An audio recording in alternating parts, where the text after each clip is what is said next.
welcome you back. We're live here at NRB 2024, and we've been having amazing conversations with many thought leaders. And our next guest is actually an amazing thought leader. What a surprise, right? And she is standing for kids and schooling and education. And as a father, this is a very important area to me. Her name is Heidi St. And Heidi, I want to welcome to the broadcast. Thanks for having me. It's great to be here. It's great to have you. Now, you and I met a little while back, Yes. somewhere in Nashville. Yes, and at Tony's show. At Tony Stockton's show, yes. Yes. And you were speaking truth, and I said, we got to have this woman of God on. And so I'm so thankful that you've taken the time to be with us today. We're in a very pivotal moment in our country. There's so many different areas that are egregious and concerning, and there's so many things happening. Many people feel overwhelmed. But you and I have a real common ground on this fact of kids, because the communists, the socialists, the demonic, whatever you want to call it, is going after our young people. Yeah. Curriculums, gender confusion, so many different areas. And we were just talking off camera. If we went to war, many of these young kids, they unfortunately have been trained to need a safe space, and they're dealing with all this anxiety and all these different things. I don't even know that they'd be ready to handle a war with China or Russia. So this is the first generation I can think of. My generation, I think, our generation was kind of more ready, more manly, more, No question. But we're in a dangerous spot. So why don't you kind of share a little bit about what you've noticed out there? Yeah. Well, it's important to know that I have 7 children. My husband and I have 7 children. Okay. Our oldest daughter is 32, and our youngest is 13. Wow. So I am raising my 13-year-old daughter in a very different world than I raised my 32-year-old daughter in, right? And so the world has shifted on its axis, and the most important thing that has shifted is not what we see politically, although that's very important. Right. What's happening is our government school system is turning out by the hundreds of thousands every single year kids who hate this country. Yes. They don't understand the principles of freedom, and people will say, well, the public school system is broken. And I'm here to tell you it's not broken. It's doing exactly what it was designed to do. People need to wake up and see the value in education. Jesus, in talking about the Pharisees, in Luke 6:40 said that when a student is fully trained, he'll be like his teacher. That's right. Well, we better understand who's teaching our children. Yeah. And I would venture to guess, Todd, that 90% of the parents that are dropping their kids off at government schools every single day don't know who's teaching their children. Right. They don't know the worldview that they come at. They don't know their political views. They don't know their views on human sexuality and identity. And so now our kids are coming out of these schools, and they couldn't tell you the history of this country. They couldn't tell you what the Korean War was about, or the Revolutionary War for that matter. But boy, they can tell you what your pronouns are, right? And so it's a mess. And while we're focused on elections, and these are important areas to focus. I ran for Congress in 2022. I think Christians need to be involved in politics, absolutely. But if we don't get a handle, the spring is the schools. Where is this stuff bubbling out of? It's bubbling out of the schools. You can trace it back. I mean, you can trace this back to over 100 years. Yeah. We have Marxism in our schools. We are modeled our schools after the Prussian system of education. It goes back to the Napoleonic Wars, where the military general's like, well, how'd he do that? Yeah. Well, this is how we did it. We sent them into these schools, and we told them, and we say, stand up, you stand up. We took critical thinking out of the schools, and there were men who looked at what we were doing here in the United States way back in the 1800s in Massachusetts, who were like, well, let's do that here. We could create generations of people, and we saw this in COVID, right? Yes, I mean, did. they were like, this is the arrow. You're in Walmart. Stand on this dot. Don't move from it. The disease only works from here up, but then when you sit down, all of a sudden it's gone. Yeah. And what did the masses do? They complied. Capitulated, They absolutely complied. That's the government education system. Wow. We've removed critical thinking, and if you did dare think for yourself, then you were shamed on social media. They talked about it in the news. Right. If you go to school board meetings now and you're a parent, the Biden administration is going to go after you and call you a domestic FBI. terrorist. Why? Get in line. The bell just rang. Sit down. Shut up. We're the ones who are in charge, right? That is the product of our government school system. Yes. And so I have been on a crusade, my husband and myself on a crusade for the last 25 years to wake parents up as to the importance of education. And believe me when I say, the left in this country gets it. Nobody needs to explain to the National Educators Association, one of the most wicked, evil, corrupt unions to ever exist in the United States. These guys are setting the agenda for what's being taught in our schools. And it is no place for children anymore. No. And our children are being injured, body, soul, mind, and spirit, from the time they're 5 years old until they leave these disgusting institutions. And then we send them off to our broken universities where we see racism on full display, anti-Semitism on full display, and the universities finish what the elementary schools and the high schools started. how did this happen? Because when I was in school, it was bad, but it was nothing like it is now. Yeah. Where did the infiltration come from? Is there some nefarious group behind the scenes funding this?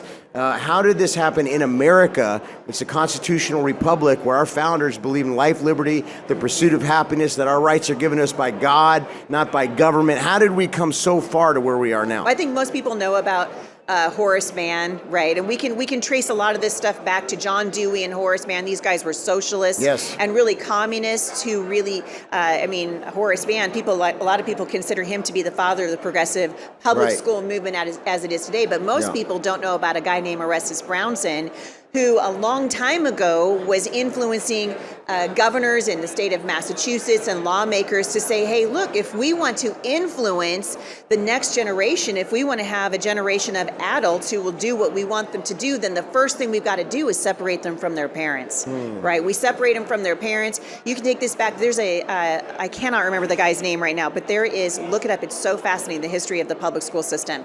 There was a guy that went over into New Harmony, Indiana. This guy is a communist, right? He's a socialist. He believes in creating a utopian society, which is where all these guys are coming from. Everywhere that socialism has been tried, it has been a catastrophic failure. Absolutely. And it always leads to communism, which is responsible for the deaths of tens of millions of people around the world. And here we are playing footsies with it in the United States. Well, how did that happen? It happened because we've removed critical thinking. We separate children from their parents. We tell parents, you're too stupid to teach basic math, so we'll do it for you. Right?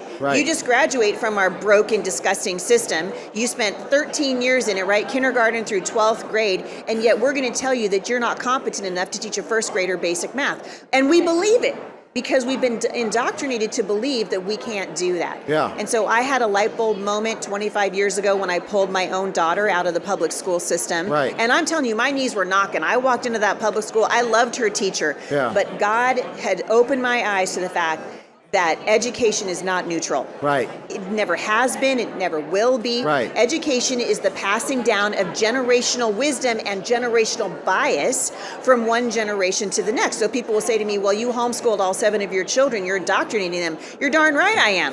I'm going to teach them truth. I want my kids to be able to put on the glasses of discernment so that no matter what voice is calling out to them, they can see the voice of truth. They know it when they hear it, right? So Spurgeon said that truth is not knowing the difference between right and wrong. Discernment is knowing the difference between right and almost right. That's good. And our kids don't know how to do that anymore. And so what I want parents to understand is the government school system is doing exactly what Orestes Brownson wanted it to do, exactly what Horace Mann and John Dewey wanted it to do, modeled after a Prussian system of education with the goal of taking a generation and teaching them to obey orders, obey commands. And boy, we saw it in COVID. Why is it that mostly leftists are coming out of our schools? Because leftists are teaching our children. So you can't send your child to a government school. We're basically sending our kids to Rome, right?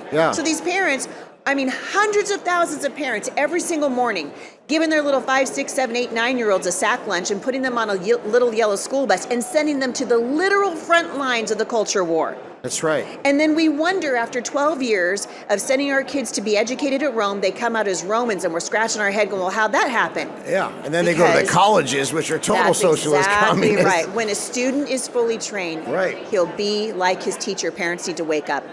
So a parent that goes, mom's working, dad's working, they're like, how do I even do this? Because, our schedule doesn't permit. What would you say to that? I would say we need to stop making excuses. We make, years ago, Todd, when I started talking about this, listen, I soft-footed it, right? I tiptoed around it. I was like, listen, homeschooling's not for everybody. You do you, I'll do me, pray, talk to the Lord about it. Listen, the barn's on fire, the Titanic is sinking. When are we going to stop polishing the brass and saying, well, I work 2 jobs? When are we going to stop doing that? What did we learn in COVID? We learned that for a virus with a 99.9% survival rate, we'd pull our kids out of school. Well, I'm here to tell you, there is a virus with a 99.9% spiritual mortality rate. It takes no prisoners. That's exactly This is why most of the Christian kids that are coming out of these institutions are walking away from the Lord. And so we can sit here all day long and talk about... Pastors need to listen to what you're saying. They because do. We need to preach this from the pulpit. What would happen, Todd, if our churches who are sitting vacant 5 days a week right? And we use them on the weekends. That's what I'm Glory, saying. hallelujah. Multi-million dollar buildings. 100%. Probably many people in the congregation that could help, Yep. have a co-op or whatever. Yeah. You could open up a homeschool resource center like the one my husband and I are running Right. in Vancouver, Washington. You could start a small Christian school. Why are these buildings sitting vacant 5 days a week? I've always wondered that. When we can at least have turn it prayer on its meetings head. or something every night. Yes, turn it on its head. Right. I say the homeschool resource centers own these buildings and they lease them to churches on the weekends, and we do the work of God 7 days a week, 365 days a year. Why are we not doing that? Because education is where it's all about, right? We take a Hippocratic oath when we go into medicine in this country, right? First, do no harm. Yeah. Well, I'm here to tell you right now, the school system is injuring children. Right. When are the pastors going to start talking about this? Well, when are we need going to to. start saying, because you can't fix the political system like this. No. We might be able to put a Band-Aid on it. So sure, we get somebody great in 2024 and the Democrats are going to work overtime to make sure their leftist policies and the girls That's are, just the beginning, even if that happens. 100%, because you give it a couple more years and we just cranked out 500,000 more leftists out of our schools, and they can't tell you what a woman is. Yeah, can't even say what a woman is. They can't even say what a woman is, but I'll tell you what, they're going to run for office. Yeah, they are. Because they've been trained to do it. They're on our Supreme Court now, can't even answer what a woman is. I know, right? That's Ketanji Brown Jackson, right? These people are broken. They're broken, and you know what? You can't fight a spiritual battle. You know this. We can't fight spiritual battles using carnal weapons, and yet we're doing it over and over and over That's again. right. And We're we're too expecting nice. it. Yes, and we're expecting a different result. Do you think the left is taking that approach? No, not Absolutely at all. not. They're going This all is at a it. spiritual battle. Yeah, and we need to fight it with the right tools. Okay, I'm trying to play the devil's advocate here. Go All the for it. questions that people say to me, Yes. So you're a perfect person to ask. But what about Christian schools? Aren't they better? So I graduated from a Christian school. And so if we're gonna do level A, level B, level C, don't do it. Run for your life. These are the government schools. I graduated from a private Christian school, and I'm thankful for that school for what it did for me, especially for the family that I came from. I feel like the gold standard is homeschooling, and I'll tell you why. The one thing that the schools are taking away from parents, which God gave to parents, is the gift of time. Right? It's the gift of time. Most of the kids that I graduated from my Christian school with are not walking with the Lord right now. And what I saw happen for the 13 years that I was there was those schools were being used in a lot of times as kind of reform schools. So like my kid's not doing well in the government school, so the parent goes, listen, I don't have time for this, but I'm going to send you to a Christian school and they'll take care of it. Except for guess what? How about we stop outsourcing our parenting? We do it all the time in this country. We outsource the spiritual formation of our children. We say, hey, you go to the youth pastor and he's going to talk to you about Jesus. Right. And then I'm going to send you over here to the Christian school and he's going to talk to you about mathematics, and maybe he'll do it from a biblical worldview. I don't know, but they say they're Christians, so I'm going to trust them. Here's your iPad. And here's your iPad, and I'll see you on Saturday morning for breakfast, right? Wow. It's a wrong approach. It's very wrong-headed, and anyone can homeschool their children. I did it on a pastor's salary. We homeschooled 7 children. Is it a sacrifice? Yes. Yeah. Was it difficult? Yes. Were there tears involved? Yes. Were there days where I was yelling, wondering what in the world I was doing? Yes. But I can look back on that now and say, thank you, God, that you enabled me. He said his strength is found in weakness. And if we'll give this to him, if we'll say, Father, I believe what you say about parenting. Yes. I believe what you say about children. Ultimately, these children belong to the Lord. Yeah, they do. And so the question becomes, are we stewarding these children in the ways of the Savior? That's right. Are we raising you in the ways of the Master? Or are we making you swim through a cesspool every day to get a mediocre education? So I am not anti-Christian school by any stretch of the imagination, but I believe that if we're going to start to reclaim the territory that the enemy has stolen, parents need to take education back, and we do that through home education. Yeah. And it doesn't mean that I teach every single subject. It means I know every single teacher. So I might have, for example, I'm not going to teach chemistry to my 11th grader. Yeah. I'm going to have a tutor do that. I'm going to have her go to the Homeschool Resource Center where I know that teacher, and my kid's not gone for me 8 hours a day. Got it. And she's still getting the education that she needs, but guess who's in charge now? Guess who just got back in the driver's seat? Mom did. That's right. Right? So rather than put the teacher in the driver's seat, the parents are in the driver's seat, and that is how God designed it. Makes a lot of sense. There's a question that you may not, or I think you probably will be able to answer, but what's the history of homeschool? Like, is this something the early Americans used to do, or is this more recent? Or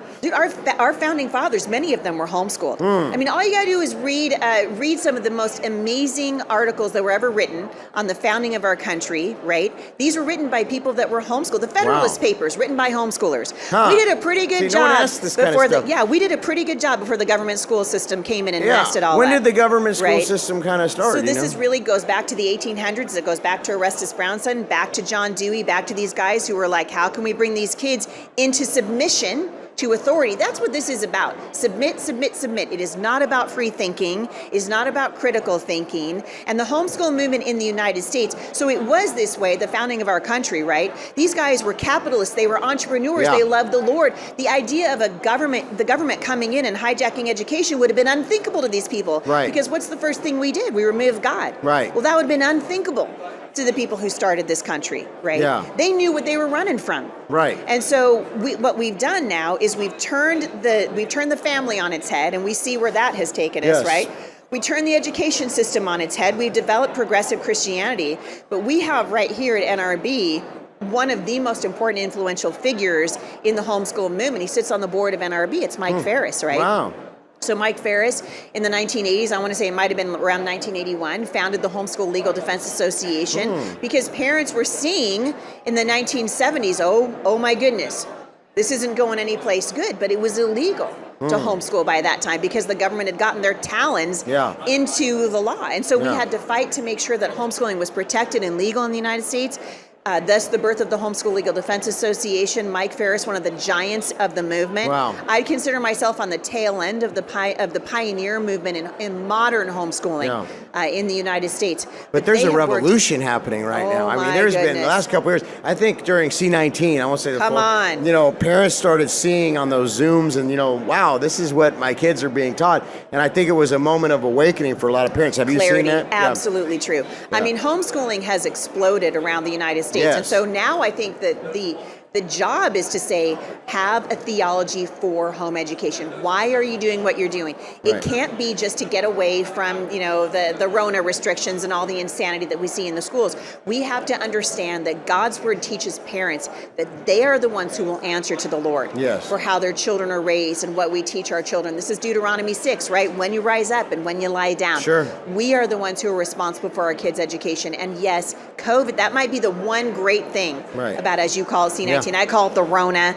Right. That might be the one good thing about the scamdemic, right? Is to say, hey, we see now what's going on. And I'm here to tell you it's worse than what we saw. It's worse. It's worse than what we saw. And parents got a little glimpse into it. And the time for us to sort of sit back, I mean, you know how this is, right, Todd? Once you see this, you can't unsee it. That's right. You cannot unsee it. And so then it begs a response. Well, I'm here to say the response is get your children out of these schools. It is, I'm here to declare a national emergency in education. There is. Yes, it is. And if we think we're losing the country, this is where it starts. It's getting worse. Now, in California, where I pastored for a long time, we're now here in Nashville, but when I was out there, I just talked to Jack Hibbs yesterday. I love Jack. He's a warrior, amazing guy, but he was one of the people that kind of spearheaded the push against one of the props that they tried to push through. They tried to stop homeschooling in California. Of course they will. Now, thank God there was an overwhelming response, and they tabled that. Why would they do that? Why would they try to stop it? Because they're trying to force people into their government school. Because they know the power of education. They know the power of education, and they know that if a generation of Christian parents says, we're not doing that anymore, they're going to have a real hard time politically. That's my concern is that, when you see something in California or New York or one of these really blue states, that usually is the beginning of something they're going to try to roll out nationwide. And my concern is because of this revolution, if we get another 4 years of a very, like a Biden, whoever's running the administration, what happens if they try to push this? What are we going to do? Well, I think parents need to be very vigilant. I mean, the days of us sitting back and going, somebody else will take care of it are over. It's the reason I ran for Congress in 2022. Here's Heidi St. homeschool mom of 7. I've got, and conservatives, I think a large part of the reason why we don't get involved is because we're entrepreneurs. We're busy. We're actually busy. We're trying to earn a living. We're working in our communities. And I feel like we are at war. We are at war. And it is the war is, and people say we're going to be at war someday. I'm like, no, we are already there. We're there. It's a silent epidemic. It's a silent silent killer, and what we're losing by one paper cut at a time is our freedom. Right. And so we need to start running for city. I mean, everybody's talking Yes. about the presidential elections right now, Sure, and it's going to suck the oxygen out of the room. I'm going to make a prediction about 2024. Okay. You want to hear it? Yeah, I want to hear I mean, it. we'll see how well this ages. Yeah. I think Trump wins. Yeah, I do too. And we lose the Senate, and we lose the House, because we're not paying attention to what's happening in the House of Representatives. Right. Everybody's so focused on the witch hunt president. against Donald Trump, which it is. I mean, we can all see the two-tier justice system. Absolutely. We can name the problem 100 different ways from Sunday, and I tell you right now, the Democrats are planning to regain the House and to continue to control the Senate. So and then if his they do hands are that, then they tied. tie his hands Yeah. before he ever gets in there. People need to wake up. Why are our cities dying? Yeah. They're not dying because of what's happening in a presidential race. Yeah. They're dying because we have crackheads on our city councils. Yeah. They're dying because we have sexual activists sitting on our school boards. They're dying because the governors in our states don't believe in individual freedom and they're Marxist at their roots. So how about we stop focusing? I'm not saying don't vote, but I'm saying everybody knows about the presidential elections, all right? I'm done talking about it. Let's talk about what's happening locally. Let's talk about what's happening. Tennessee is under fire right now. We're under siege, Tennessee attack. is on fire. Yes. Right? And That's why we're here. And so while everybody's talking about, the president who can't string two coherent sentences together, this guy is completely on the decline mentally. He's not Right. even home, right? Yeah. The lights are on, but nobody's Yeah. home. Everyone knows insane. it. Okay, let's stop talking about it. Right. What's happening in Tennessee? Yeah. What's happening in Oklahoma? They're trying to create a registry for homeschool families in the state of Oklahoma. Wow. What's happening in California? What's going on in Washington? What's going on in the state of Oregon, right? And if we don't keep our finger on the pulse of what's happening here, everyone's like, excellent. Everyone's talking about Donald Trump. Right. We love that. You Yeah. guys keep talking about Donald Trump. Right. And we're going to hijack your school board, hijack your city council, make sure that you have a leftist woke governor, Right. hijack the Congress DAs, while we're over here judges. going, make America great again, right? To me, it is, and I saw this up close and personal on my run for Congress. Yeah, I was going to ask you, if you just give us top level, like what did you experience? My experience, that probably changed me forever. I'm very glad that the Lord asked me to do it. I'm Yeah. glad that I did it. We came very close to winning the primary. Obviously, it didn't win that race. But I'll tell you what, I learned that there is evil on both sides of the Absolutely. aisle. And people need to wake up. There Absolutely. are people right now running for positions of authority that call themselves conservative, and they are not conservative. Not conservative. And you can't trust that someone who has an R behind their name is a Right. Republican That's anymore. right. That's right. Because just like activists have infiltrated the schools, Yeah. they have also infiltrated our political ranks. Yeah. Do you ever wonder why we elect these guys to the Congress and they get nothing done? Aren't we Exactly. there right now? Lobbyists. Why and all can't these- we fire Yeah. all of these, sit on your hands look what happened. Republicans that are in the, you have do something. Do something. I know. Do something. We couldn't even get Jim Jordan elected as speaker, and that just No, shows you. This come is a guy on. I've met him several times, very righteous man, Yeah, fighter. I know him. He's a wonderful human being. Yeah. But I'm telling you what, our hands are tied because we are tying them because we don't do our homework. Yeah. We don't do our homework. The times of us just looking to see, oh, there's an R behind that person's name. Oh, this guy says he's conservative. No, I don't actually care what you have to say Right. anymore. And this was my big takeaway from my run for Congress. Okay. I don't believe that a lot of people that are running for seats in the Republican Party right now are actually conservative at Probably their root. not. No. I don't think they're I conservative. mean, why wouldn't they infiltrate that just like they've infiltrated every other area? It's wicked How many smart. preachers? I was just sitting with George Barna, and he was shooting off statistics, and I was like, my God. I mean, 1 in, 8 pastors Don't teach? have a biblical worldview. No, the opposite. No, 1 in that's 8 right. actually teach the biblical That's worldview. exactly right. What? Like, Yeah, so yeah. all these pulpits are full with a bunch of people that don't even believe in the Bible? So take that to next level it, Todd. So next level it. So all these pulpits full of people who don't even believe in the authority of Scripture, right? And they wouldn't defend it. They don't think it's the inerrant Word of God. Yeah. Now take that and translate it into politics. What do you have? You have a whole bunch of people who we've elected to represent conservative values and Right. capitalism who are going to go there and soft shoe socialism. Yeah. That's what's happening. Why? Because we're lazy. Yeah. Because we don't do our homework and we just believe, oh, that guy's a military veteran, so sure he's a conservative. Right. Listen to him. Right. Go out on the stump. What Who's are you guys paying? doing? Who's he paying taking for money this guy? from? Exactly. I just found We gotta do our $200 homework. million of lobby money from Pornhub and the porn industry to our Congress. $200 million. No wonder they're not getting rid of Yeah. it. You know Years what I'm saying? ago, my husband was a pastor, and and for 22 years, he was a full-time pastor. He's a worship pastor. God He's a very bless. gifted worship leader. He used to open for Petra back in the day. Amazing human being. Wow. And when one of the conferences, the pastor's conference we were at, we asked the guy, just making small talk, on our way out of the Hilton that weekend, we're like, hey, what's it like hosting the pastor's conference? He said, this is our favorite conference. And I was like, right? Because everyone's so sweet and friendly. He goes, no. He said, we do more porn pay-per-view on the pastor's weekend than any of the other weekends combined. You tell me if Satan doesn't have his hand in what we see happening in the conference right now, what we see happening in our progressive churches right now.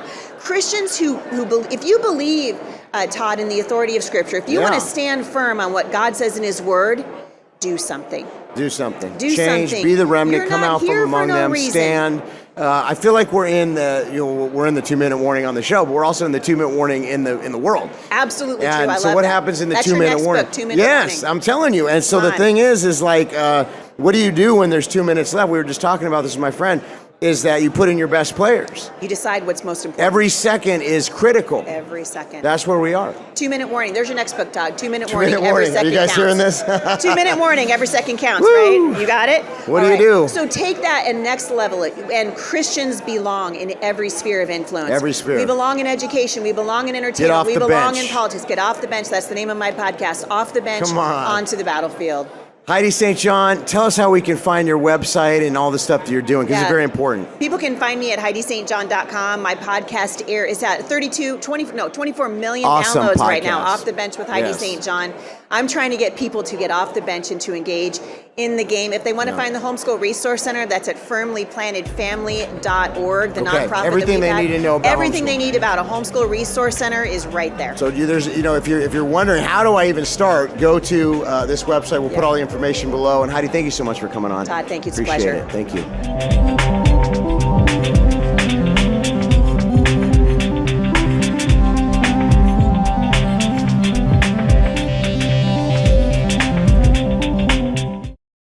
Hey friends, thank you so much for tuning in to today's broadcast. We're fully listener supported, which means that we can't do the work that we're doing unless we have your support.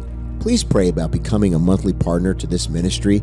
We are affecting the lives of many people by the grace of God, and in order for us to expand or even to stay doing what we're doing, we need your help. Thank you so much for prayerfully considering to become a partner. We truly appreciate you and bless you in Jesus' name.